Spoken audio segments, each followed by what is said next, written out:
নাৰাজ অখিল গগৈ টিঙিৰি তোলা হৈ আছে অখিল গগৈ উপনিৰ্বাচনত ৫টা সমষ্টিতেই প্ৰাৰ্থী দিব ৰাইজৰ দলে আমিবিলাকে একদম স্পষ্টকৈ কৈ দিছে যে নাই গোটেই আমাৰ যিমানবিলাক উপনিৰ্বাচন হ'ব উপনিৰ্বাচনৰ প্ৰত্যেকটো সমষ্টিতে ৰাইজৰ দলৰ কেণ্ডিডেট দিব লাগে কংগ্ৰেছৰ কাৰণে আমাৰ নিজৰ সংগঠন দুৰ্বল কৰি থাকিব নোৱাৰো এই বুলি মানে আমাৰ প্ৰত্যেকজন কৰ্মী এতিয়া আমাক খেঁচা দিছে এতিয়া আমাকতো কৈছে যে বঙাইগাঁৱতো খেলিব লাগিব চিডলিটো খেলিব লাগিব আমাৰ সামগুৰিটো খেলিব লাগিব আমাৰ আপোনাৰ বিহালীটো খেলিব লাগিব আমাৰ বৰাকতো খেলিব লাগিব আমাৰ অহা ২২ তাৰিখৰ দিনা আমাৰ ৰাইজৰ দলৰ এতিয়া এক্সিকিউটিভ আমি বৰ্ধিত কাৰ্যনিৰ্বাহক হ'বলগীয়া পৰিস্থিতি হৈছে এক্সিকিউটিভত এনেকুৱা সিদ্ধান্ত হ'ব পাৰে যে উপনিৰ্বাচনৰ প্ৰত্যেকটো সমষ্টিতে আমাৰ নিজৰ কেণ্ডিডেট দিম এইটো কিন্তু আমাৰ ভুলৰ কাৰণে হোৱা নাই দেই আমি নেখেলো বুলি ৰৈ আছিলোঁ এতিয়া কংগ্ৰেছে যদি আমাক কয় যে তোমালোকৰ সহায়েই নালাগে আমাৰ নিজৰ মতে খেলিম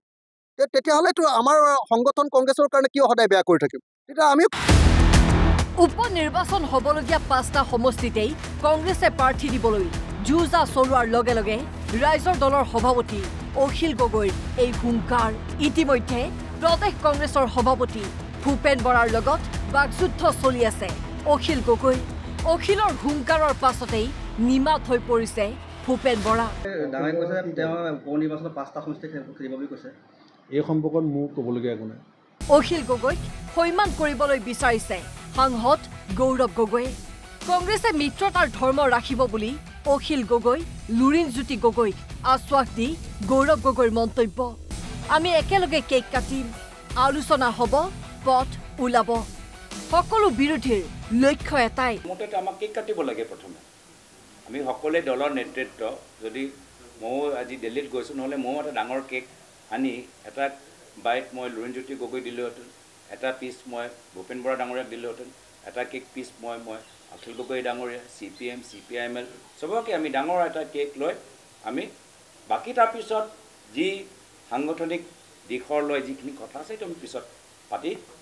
ৰাইজক আমি অৱগত কৰালোঁ বিচাৰোঁ যে আমাৰ বিভিন্ন দলৰ নেতৃত্বসকল এবাৰ আমি গুৱাহাটীত আহি আলোচনাৰ জৰিয়তে আমাৰ যি আমি নিজৰ দলৰ কথা আমি ক'ব লাগে আমি সেই মঞ্চত প্ৰকাশ কৰি কিবা এটা ৰাস্তা ওলাই এটা ব্লু প্ৰিণ্ট ওলাই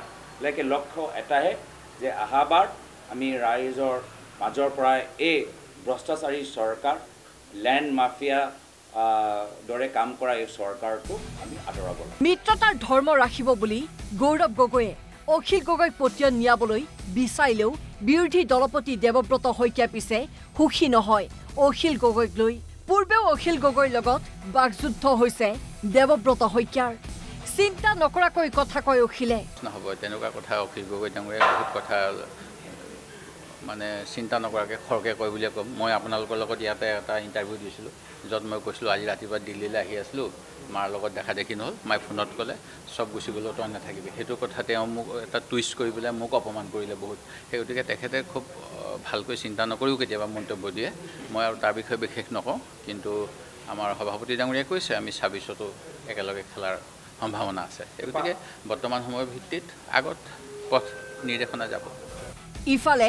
বিৰোধী ঐক্যৰ মাজত চলি থকা এই খামখিয়ালিক লৈ মাত মাতিছে কংগ্ৰেছৰ নিলম্বিত বিধায়ক শ্বেৰমান আলী আহমেদে সুবিধা পায়েই কংগ্ৰেছক আক্ৰমণ কৰি শ্বেৰমান আলীয়ে ক'লে কংগ্ৰেছে অহংকাৰ বাদ দিয়ক অখিল লুৰিণৰ উজনিত জনপ্ৰিয়তা আছে গৌৰৱ গগৈয়ে ধৰি ৰাখক বিৰোধী ঐক্য গৌৰৱ গগৈ ডাঙৰীয়াই এই সৰু সৰু দলবোৰক লৈ যাতে ২৬ত একেলগে আগবাঢ়িব পাৰে কাৰো মনত যাতে দুখ দিয়া নহয় অখিল আৰু লুৰিণ দুটা উজনিত ডাঙৰ ফেচ সেই সুবিধাটো আপোনালোকে লওক সেইদিনা অখিলে দেখিছোঁ কৈছে যে আমাক মাতা হ'লে অলপ সন্মান দিয়া হ'লে হয়তো আমি কেণ্ডিডেট নিদিলোহেঁতেন কিয় তেওঁলোকক মাতি পেলাই আলোচনা কৰি লোৱা নহ'ল